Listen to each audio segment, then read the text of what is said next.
Bismillahirrahmanirrahim. Assalamualaikum warahmatullahi wabarakatuh. Alhamdulillahirrabbilalamin. Amma ba'du.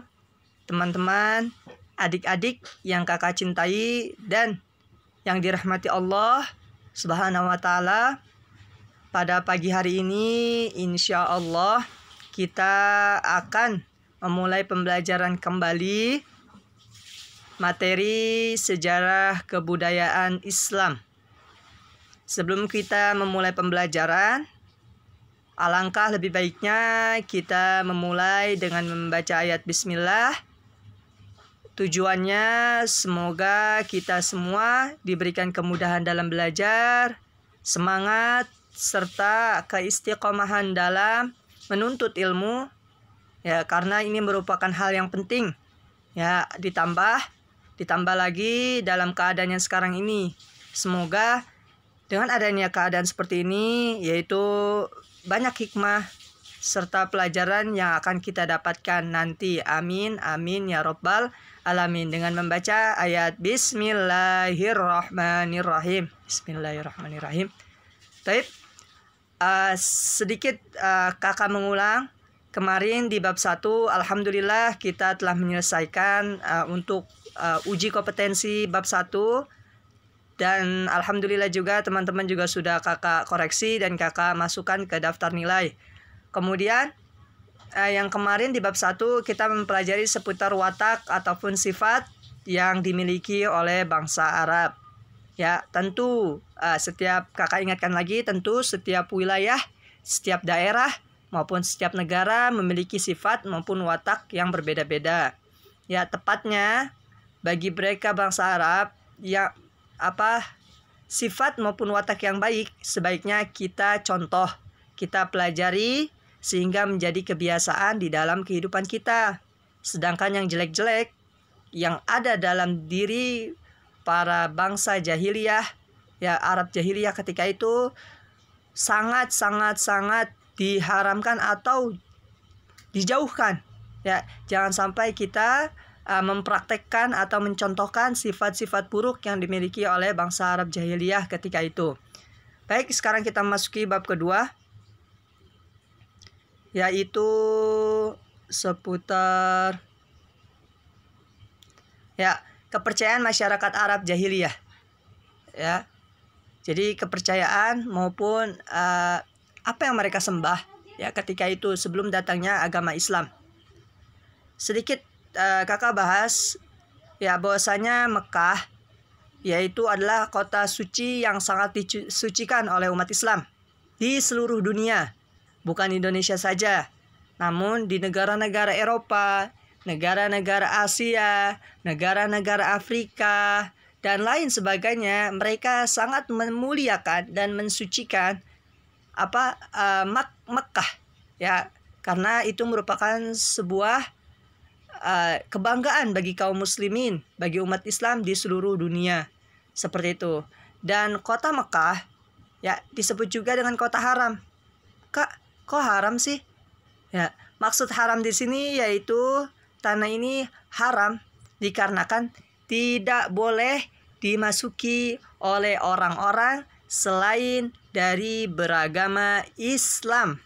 Jadi mereka yang kafir ya dan lain sebagainya, ya baik di Indonesia, agama-agama Indonesia seperti Konghucu, kemudian Kristen, Protestan dan lain sebagainya, itu dilarang untuk memasuki kawasan Makkah ya, karena ini merupakan tanah haram seperti itu. Dan bahkan kira-kira 12 km ya dari kejauhan kota Mekah itu terdapat pemberitahuan, terdapat informasi bahwasanya tidak diperbolehkan memasuki bagi mereka yang bukan Islam, seperti itu.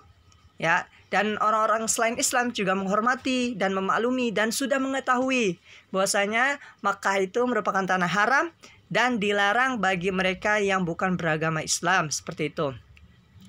Sudah jelas bahwasanya Makkah merupakan kota suci umat Islam di seluruh dunia ya, dan memiliki sejarah yang sangat penting.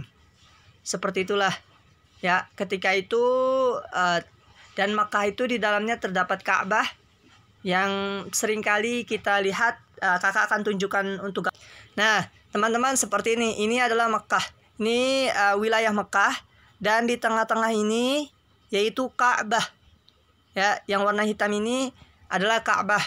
Ya, sedangkan wilayah di daerah Mekah ini yaitu di daerah Ka'bah ini yaitu Mekah Al-Mukarramah. Ya, di samping-samping Mekah ini merupakan sebuah masjid yang disebut Masjidil Haram. Ya, jadi di dalam Masjidil Haram ada Ka'bah yang warna hitam ini, yang mana Ka'bah ini dibangun oleh Nabi Ibrahim dan Nabi Ismail selaku anaknya. Seperti itu. Teman-teman mungkin udah kemarin kan kita baru mengadakan Idul Adha, yang mana Idul Adha merupakan perkara yang pernah dilakukan oleh Nabi Ibrahim dan anaknya Nabi Ismail. Seperti itu. Dan ini Ka'bah dibangun oleh beliau-beliau, yaitu Nabi Ibrahim dan Nabi Ismail. Baik, kita masuk lagi ke materi. Seperti itu. Sedangkan untuk selanjutnya yaitu sebenarnya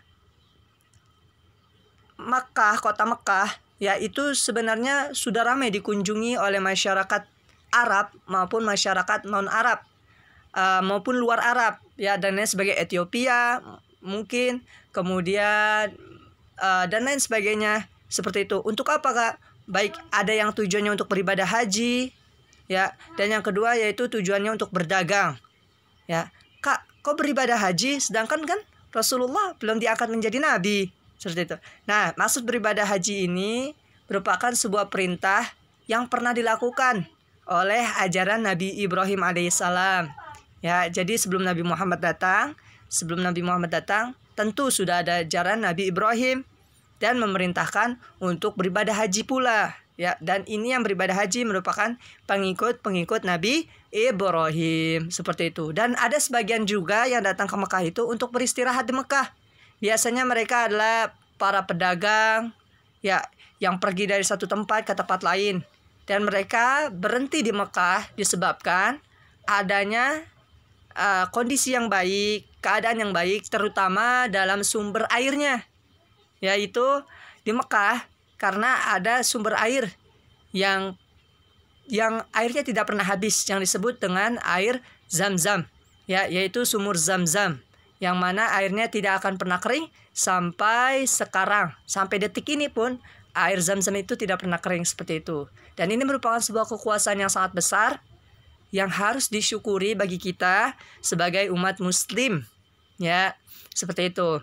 Dan Mekah juga sangat terkenal, dengan lebih terkenal lagi, ya, menjadi sangat terkenal ketika turunnya Nabi Muhammad, ketika dilahirkannya Nabi Muhammad dan dijadikannya Nabi Muhammad menjadi nabi terakhir, seperti itu. Sehingga Mekah maupun Ka'bah menjadi terpancar sinar cahayanya, sinar keislamannya ke seluruh penjuru dunia, bahkan Indonesia, seperti itu.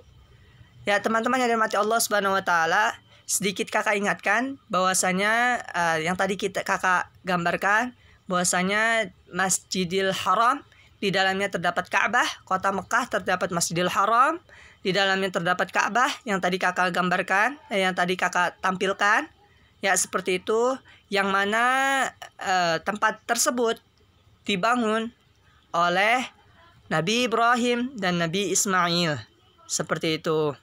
Dan ini merupakan sebuah kekuasaan dari Allah Subhanahu wa taala. Kemudian, Kak, kenapa kok disebut zaman jahiliyah? Seperti itu. Catatan buat teman-teman, zaman jahiliyah artinya kebodohan. Sedangkan zaman ya zaman. Ya, ketika kita gabung zaman jahiliyah maksudnya yaitu zaman kebodohan atau zaman kegelapan. Karena pada zaman itu manusia, ya, bangsa-bangsa Arab, ya, mereka tidak mau menggunakan akal yang telah Allah berikan, pikiran yang Allah telah berikan untuk mengikuti ajaran yang benar. Mereka hanya mengikuti hawa nafsu. Mereka hanya mengutamakan hawa nafsu dan kesenangannya saja. Seperti itu.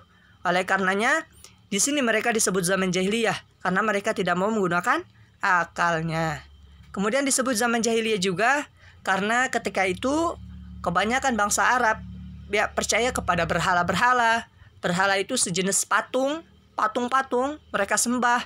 Kemudian kepada makhluk-makhluk yang lain mereka anggap Tuhan. Bahkan kepada binatang mereka anggap Tuhan. Bahkan kepada jin mereka anggap Tuhan. Kepada matahari, kepada bintang-bintang, kepada benda-benda maupun lain sebagainya mereka anggap Tuhan. Tentu ini merupakan jalan yang salah. Ya, tauhid mereka sudah salah. Ya, sebenarnya mereka sudah memiliki tauhid ketika turunnya Nabi Ibrahim. Namun karena masa semakin lama semakin berjalan, kemudian mereka terpengaruh dengan pergaulan bangsa-bangsa lain dan mereka mengutamakan juga atas kebodohan mereka, akhirnya mereka menyembah berhala yang tadi kakak sebutkan, patung dan lain sebagainya. Bahkan ada sebagian mereka yang menyembah hantu-hantu dan roh-roh. Mereka menganggap bahwasanya semua yang mereka sembah itu dapat menyelamatkan kehidupan mereka. Tentu ini sudah salah sekali, ya. Dan kita sebagai manusia yang diberikan akal harus menggunakan akal dengan sebaik mungkin. Jangan sampai kita masuk ke lubang yang sama, jangan sampai kita melakukan kesalahan yang sama, yaitu dengan menyembah berhala-berhala maupun lain sebagainya. Ya, seperti itu. Teman-teman yang dirahmati Allah Subhanahu wa taala, kakak kira cukup dan kalian alhamdulillah mungkin sudah tergambarkan, sudah paham, sedikit paham seputar mengapa disebut zaman jahiliyah, apa itu Mekah, dan apa itu Ka'bah dan lain sebagainya, siapa yang membangun Ka'bah dan lain sebagainya. Ya, mudah-mudahan dengan materi yang singkat ini, dengan keterbatasan penyampaian ini dan keadaan ini, teman-teman dapat memahami. Ya, seperti itu. Kurang lebihnya kakak mohon maaf. Marilah kita tutup pembelajaran kita pada pagi hari ini dengan baca ayat Alhamdulillahirrabbilalamin. Alhamdulillahirrabbilalamin. Assalamualaikum warahmatullahi wabarakatuh.